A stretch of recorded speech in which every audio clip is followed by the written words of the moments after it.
आगे शुरू करेंगे ये चैप्टर अपना should wizard hit mommy from our वस्तास book chapter number 5 by John Updike. हमने लास्ट रीड किया था बेटे कि कैसे रोजेस स्कंक को रोजेस की स्मेल दे देती है वो विज़ार्ड, एंड जब वो रोजेस की स्मेल के साथ स्कंक अपने घर पे आता है तो उसकी मम्मा उसको एक्सेप्ट नहीं करती उस स्मेल के साथ।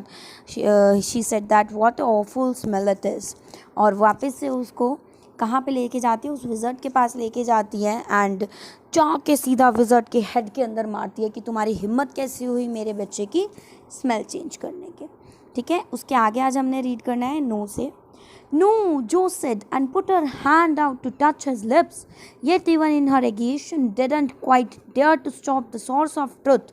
अब एकदम से जो कहती है नहीं नहीं ऐसे नहीं नहीं मारना उसको, भाई विज़ार्ड के सिर पे नहीं मारना, और वो अपने पापा के लिप्स ऐसे रोक देती है, मतलब मुँह रोक देती है कि पापा ऐसे मत बोलो, पूरा एगिटेट करती है इसको, मतलब प्रोटेस्ट करती है इस बात को।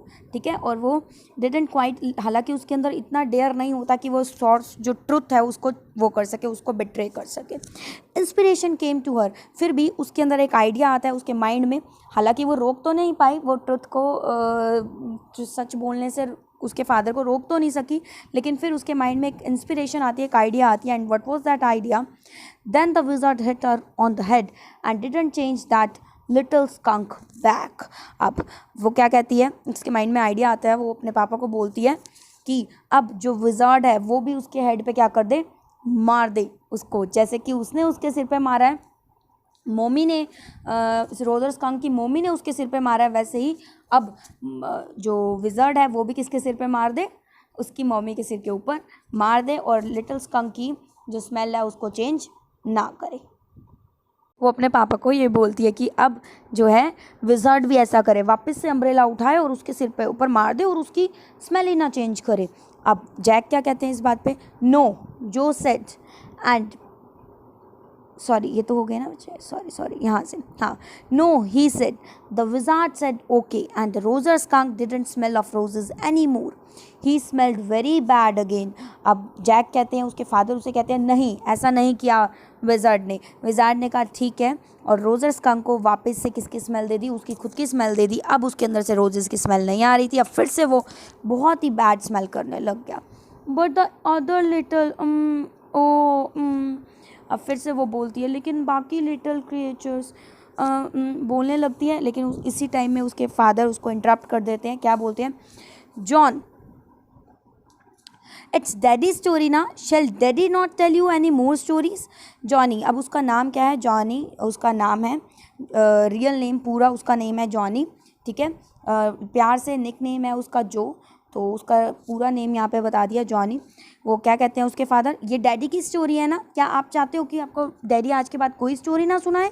हर इस पे जो का क्या रिएक्शन आता है? Her broad face looked at him very shifted light astounded, हैरान होके वो अपने फादर को देखने लग जाती है, हैरान परेशान होके कि पापा मुझे आज के बाद कोई कहानी नहीं सुनाएंगे। जब उसके फादर ने ये बोला तो उस पर उसका क्या रिएक्शन हुआ? उसका ब्रॉड सा फेस जिसके ऊपर वो लाइट पड़ रही थी, वो शॉकिंग भरी नज़रों से किसको देख रहा था? अपने पापा को देख रहा था। एस्टॉन्डेड का मतलब क्या होता है? हैरान, बिल्कुल हैरान परेशान होके। This is what happened then, यही हुआ जो मैं अब तुम्हें बता रहा हूँ। Roger skunk and his mommy went home and they heard woo-hoo and it was choo-choo train bringing daddy skunk home from the Boston। अब वो दोनों मिलके अपने घर चले गए वापस, रोजर स्कंक और उसकी मामी, और फिर उनको किसकी आवाज़ सुनाई दी? वू वू और चू चू की ट्रेन की आवाज़ सुनाई दी, जिस ट्रेन में उसके फादर बोस्टन से वापस आ रहे थे। तो that particular voices of train that it produces, and they had lima beans, celery, liver, mashed potatoes and pie or my for dessert। अब उन्होंने क्या क्या चीज़ें खाई अपने डिनर में? लिमा बीन, सेलरी और लीवर, मैश पोटैटोज़, और अपने डेजर्ट में स्वीट डिश में उन्होंने पाई खाई। And when Rosa Skunk was in bed, Mommy Skunk came up and hugged him and said he smelled like her little baby skunk again, and she loved him very much, and that's the end of the story। अब क्या हुआ, जैसे ही अब उन्होंने अपना dinner कर लिया, वो सोने के लिए चले गए और रोज़ स्कांक की मामी ने उसको हग किया, उसे किस किया और उसे कहा कि वो उसे बहुत ही ज़्यादा प्यार करती है और ये वो अब उसी की तरह लग रहा है जैसे कि उसका बच्चा होना चाहिए, जैसे कि एक लिटिल बेबी स्कांक होना चाहिए, वैसे ही स्मेल कर रहा है। और उसे बताया कि उसकी मामी उसे बहुत प्यार करती है और यहीं पे स्टोरी एंड हो जाती है। जैक ने बोला, यस बेटे। तो यहाँ पे हमने एक बात नोट करी कि जो जो है इस बात का प्रोटेस्ट कर रही है, ठीक है, लेकिन जो रोजर स्कांक है उसने अपनी मम्मी की बात मानी। तो हमें इससे पता चला कि जो रोजर स्कांक है वो एक ओबीडियंट बच्चा है जिसने अपनी मदर की बात मानी है, ठीक है ना। उसने उस चीज़ का प्रोटेस्ट नहीं किया कि मम्मी नहीं, मैं नहीं चेंज करवाना चाहता, या वो मैं क्यों कर रहे हो आप, ठीक है ना, समझ में आई। इसके बाद उसके फादर बोलते हैं, जैक बोलते हैं कि स्टोरी यहीं पे ख़त्म हो जाती है, लेकिन जो आगे क्या कहती है, but daddy what then did the other little animals run away. अब वो कहती है लेकिन डैडी, उसके फादर कहते हैं अब क्या हुआ, लेकिन वो छोटे छोटे क्रिएचर्स उससे अब दूर भागेंगे। No, because eventually they got used to the way he was and didn't mind it at all. नहीं, बिल्कुल नहीं भागेंगे, क्योंकि अब धीरे धीरे एट एंड में वो सभी उससे क्या हो चुके हैं, यूज टू हो चुके हैं। मतलब अब उन लोगों ने उसको वैसे ही एक्सेप्ट कर लिया है जैसे कि वो है, जैसा कि उसको नेचर ने बनाया है, नेचर ने उसको ये चीज़ दी है। अब इसमें उसका तो कोई बस है नहीं, रोजर स्कंक का, ठीक है, उसको नेचर ने ये चीज़ प्रोवाइड करी है, वो भी किस लिए कि कोई एनिमी अगर उनके ऊपर अटैक करता है तो वो उनसे बच सके, ठीक है ना। तो ये नेचर ने उसको चीज़ दी है और धीरे धीरे बाकी सभी फ्रेंड्स उसके, उन लोगों ने उसको वैसे ही एक्सेप्ट किया जैसे कि वो था, ठीक है। उसके फादर ने उसको ये बताया जो को, लेकिन जो इस बात को मानने के लिए रेडी नहीं है, she was a adamant girl, बहुत ही ज़्यादा जिद्दी लड़की है, वो नहीं मानने के लिए रेडी हो रही। हालांकि उसके फ्रेंड्स ने भी उसको एक्सेप्ट कर लिया रोजर स्कांक के। What's even shilde in a little while, that was a stupid mommy. अब जो पूछती है कि पापा ये क्या है इवन शिल्डे, इवन शिल्डे क्या बेटा, जो was just a 4 year girl, 4 साल की लड़की है, तो उसको ये इवेंचुअली का मतलब नहीं पता, so she was pronouncing it even shilde, ठीक है। तो उसके पापा कहते हैं it means in a little while, उसको एक्सप्लेन करते हुए बताते हैं। तो अब आगे जो कहती है कि बहुत स्टूपिड मॉमी थी उसकी, बहुत ही ज़्यादा स्टूपिड। अब आगे जैक उसकी बात को काटते हुए, अपनी अथॉरिटी को ऊपर रखते हुए कहते हैं नहीं, इट वॉज नॉट, वो स्टूपिड मॉमी नहीं थी, पूरे एम्फोसिस के साथ दबाव डालते हुए अपनी बात को बोलते हैं। And believed from her expression that she realise he was defending his own mother to her और समथिंग एज ओड। और ऐसा लगता है उसके इस एम्फोसिस से, जिस एम्फोसिस से वो ये बात बता रहे होते हैं, ऐसा लगता है कि वो अपनी खुद की मदर को क्या कर रहे हैं, डिफेंड कर रहे हैं, बचा रहे हैं। शायद मैंने आपको पहले स्टार्टिंग में बताया था बेटे कि जैक जो हैं अपने माइंड से कहानी सुना रहे थे, और ये जो ह्यूमिलेशंस थी, ऐसी कुछ ह्यूमिलेशंस शायद बचपन में उन्होंने भी फेस करी थी, ठीक है। तो और उस टाइम पे उनकी मदर उन्हें प्रोटेक्ट करती होंगी, डिफेंड करती होंगी, उन्हें बचाती होंगी उन सब बुलीज से जो कि उनको तंग करते होंगे या उनका मजाक उड़ाते होंगे, ऐसा कुछ रहा होगा। सो दैट्स वाई यहाँ पे रोजर स्कांक की मम्मा जो है, जैक उसको अपनी मम्मा के रूप में देख रहे हैं और ख़ुद को रोजर स्कांक के रूप में देख रहे हैं कि उस टाइम पे अपने चाइल्डहुड को याद करते हुए, उस टाइम पे वो भी अपनी मम्मा की बात को मानते थे, उसकी मम्मा जो कहती थी वही करते थे, ठीक है ना। तो यहाँ पे ये एक्सप्रेशन से क्या पॉइंट आउट हो रहा है कि वो जो है अपनी मम्मा को डिफेंड कर रहे हैं या कुछ और ऐसी वैसी फालतू की चीज़ दिख रही है। Now I want you to put your big heavy head in the pillow and have a good long nap. और अब मैं चाहता हूँ कि तुम अपना ये सिर्फ फटाफट से पिलो में रखो और अच्छे से सो जाओ। अब ख़त्म हो गई है कहानी, इसलिए तुम सो जाओ। He adjusted the shade, not even a crack of the day showed, yes, हाँ, he adjusted the shade, so not even a crack of the day showed, and tiptoed to the door in the pretense that she was already asleep. अब भाई उन्होंने shade जो थे, curtains जो थे, इस तरह से एडजस्ट करे कि भाई रात की मतलब क्रैक ऑफ द डे जो है जब डे क्रैक होता है उसकी परछाई जो है रूम के अंदर आए, बिल्कुल पड़े ना अंदर, बिल्कुल अच्छे से कवर कर दिए। और दबे पाँव, टिपटॉट का मतलब क्या होता है, दबे पाँव कहाँ चले गए, रूम से बाहर चले गए। हालांकि दबे पाँव प्रिटेंड करते हुए, प्रिटेंस का मतलब प्रिटेंड करते हुए, एक्ट करते हुए वो वहाँ से चले गए कि भाई जो है ऑलरेडी बहुत गहरी नींद में सो चुकी है, हालांकि अभी वो सोई नहीं थी। ठीक है बेटे, यस आगे देखते हैं। But when he turn she was crouching on the top of the covers and staring at him. लेकिन जैसे ही वो रूम से बाहर जा रहे थे, थोड़ी सी आगे पहुँचे और उन्होंने टर्न करके देखा, तो उन्होंने क्या देखा, शी वॉज क्राउचिंग, वो अपने बेड पे बैठी हुई है, मतलब क्राउच कर रही है, कवर्स के ऊपर बैठी हुई है और उनको घूर घूर के देख रही है अपने फादर को, मतलब कि वापस से ऊपर उठ के बैठ गई है, कवर्स के अंदर से देख रही है अपने पापा को। ठीक है, he get in the covers and fall fast sleep. और वो उसे क्या बोलते हैं, जल्दी से कवर के अंदर घुस जाओ, बेडशीट के अंदर घुस जाओ और जल्दी से सो जाओ। Bobby is already asleep, Bobby already so चुका है, तो तुम भी सो जाओ। She stood up and bounce gingerly on the springs, वो एकदम से खड़ी हो गई, अब बेड के ऊपर बैठ गई और जिंजरली का मतलब क्या होता है, बड़े ध्यान से क्या करने लगी, स्प्रिंग के ऊपर बैठ के अपने पापा को देखने लगी। ठीक है, बाउंस करने लगी उसके ऊपर और अपने पापा को देख रही थी। स्प्रिंग्स के मतलब क्या है, बेड के ऊपर, जो बेड के अंदर स्प्रिंग्स होती हैं उसके ऊपर बाउंस करने लगी इस तरह से। अब क्या बोलती है वो, daddy what, tomorrow I want you to tell me a story that wizard took that magic wand and hit that mommy. अब वो कहती है, पापा मैं चाहती हूँ कि कल आप मुझे एक कहानी सुनाओ कि विज़ार्ड ने वो मैजिक वॉन्ड लिया और मॉमी के सिर पे जाके मार दिया। हर plump arms chopped forcefully right over the head, और उसकी मोटी मोटी, प्लम्प मतलब होता है मोटी मोटी आर्म्स, चॉप्ड मतलब ऐसे हाथ को हिलाती हुई, जैसे एक्शन करती हुई कि राइट ओवर द हेड, ऐसे मारा, ऐसे, आप मुझे कल यही स्टोरी सुनाना। तो she was a very adamant girl, she wants the story according to her own way, अपने तरीके से वो स्टोरी चाहती थी। ठीक है, तो वो क्या थी, मॉडर्न आउटलुक की एक गर्ल थी जो कि अपना व्यू ऊपर रखना चाह रही थी, जो चाह रही थी कि ऐसे हो। और इसको गलत भी नहीं मानेंगे हम लोग, क्योंकि एक 4 ईयर की गर्ल, वही उसको तो वही सही लगेगा ना कि भाई वो बच्चा है, वो उसको अपने तरह देख रही है, रोजर स्कंक को अपने तरह मान रही है कि भाई वो छोटा बच्चा है, उसके साथ कोई नहीं खेल रहा, सोसाइटी उसको एक्सेप्ट नहीं कर रही है, तो उसकी मम्मा कितनी बेकार है, उसको वो रोजेस की स्मेल नहीं लेने दे रही है, तो उसके लिए तो वो रोजर स्कंक ठीक है और उसकी मम्मा क्या है, बेकार है, बुरी है। समझ में आ गई आपको बात। तो वो कहती है अपने हाथ से चॉप्ड मतलब मारते हुए, फोर्सफुली ऐसे दिखाती हुई कहती है कि भाई कल आप मुझे यही स्टोरी सुनाओगे कि विज़ार्ड ने वो मैजिक वॉन्ड लिया और जाके मम्मी के सिर पे मार दिया। ठीक है, right over the head. No that's not the story, the point is that the little skunk loved his mummy more than he loved all the other little animals and she knew what was right। Point इसमें, अब Jack कहते हैं नहीं ऐसा नहीं है, ये story नहीं है।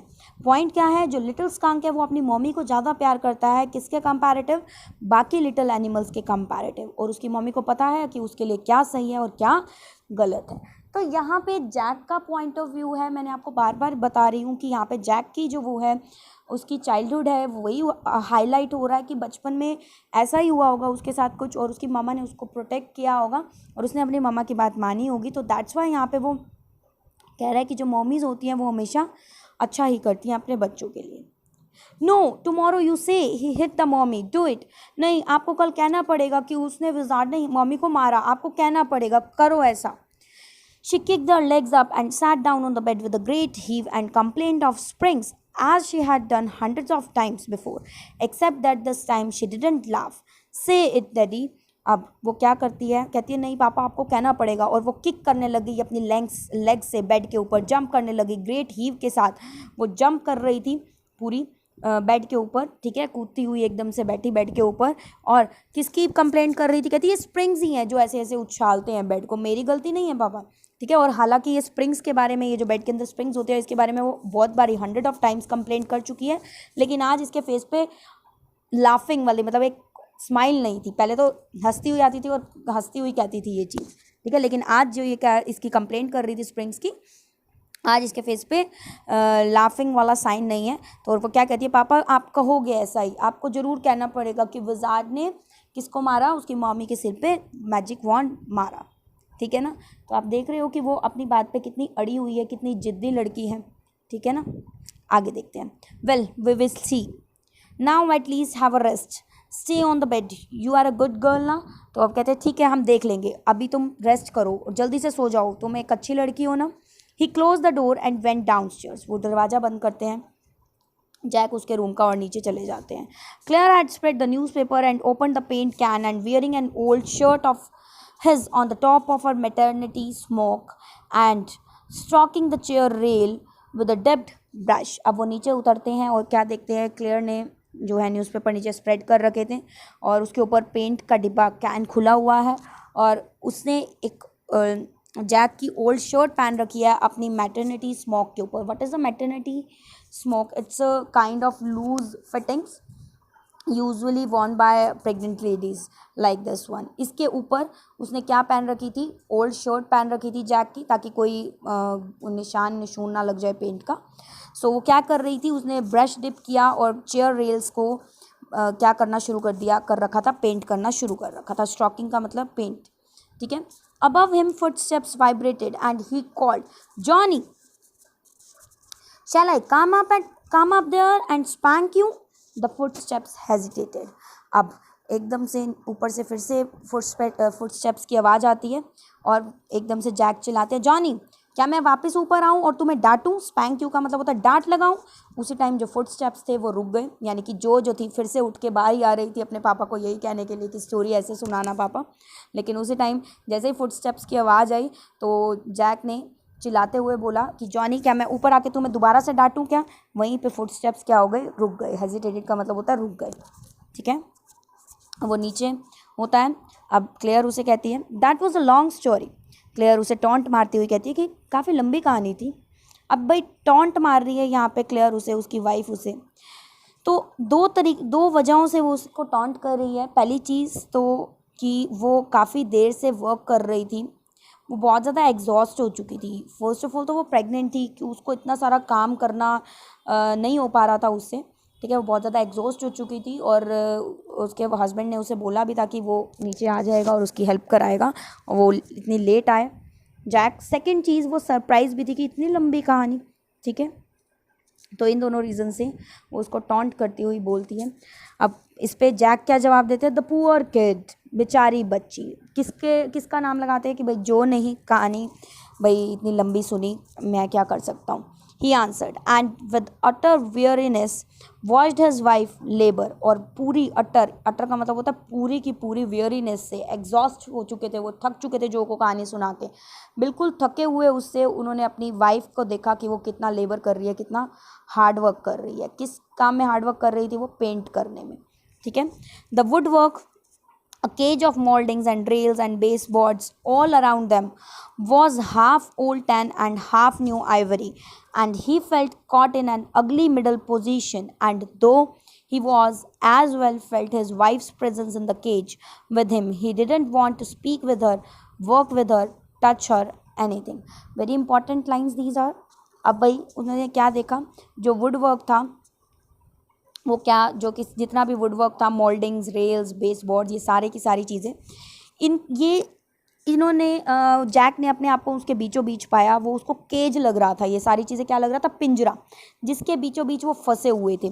और ये would work half old tan में पेंटेड था और हाफ न्यू आइवरी पेंट से पेंटेड था। मतलब वो हाफ पेंट कर चुकी थी, हाफ ही बाकी था। जो हाफ पेंट था वो क्या था, वो ओल्ड टैन पेंट था और आधा पेंट जो था वो न्यू आइवरी पेंट, यानी कि वो आधा जो कर चुकी थी आइवरी हो चुका था और आधा वही ओल्ड उनका बचा हुआ था जो करना बाकी था। अब ये तो हो गया बेसिक इसका मतलब। और मेन चीज़ इसके पीछे क्या छुपी हुई है, मेन बात इस लाइन के पीछे क्या छुपी हुई है, was half old tan and half new Ivory. इसका मतलब क्या है कि उनकी जो लाइफ थी, लाइफ स्ट्रक्चर था अब जो उनका चल रहा था, उसमें चेंजेस आ रहे थे बहुत से। एक्चुअली क्या था, उनकी जो लाइफ में उसकी वाइफ और उसकी डॉटर जो, ये दोनों के दोनों का आउटलुक्स क्या था, मॉडर्न था। ये दोनों कैसे थे, ये दोनों मॉडर्न आउटलुक के थे, दोनों के दोनों अपनी बात को ऊपर रखते थे।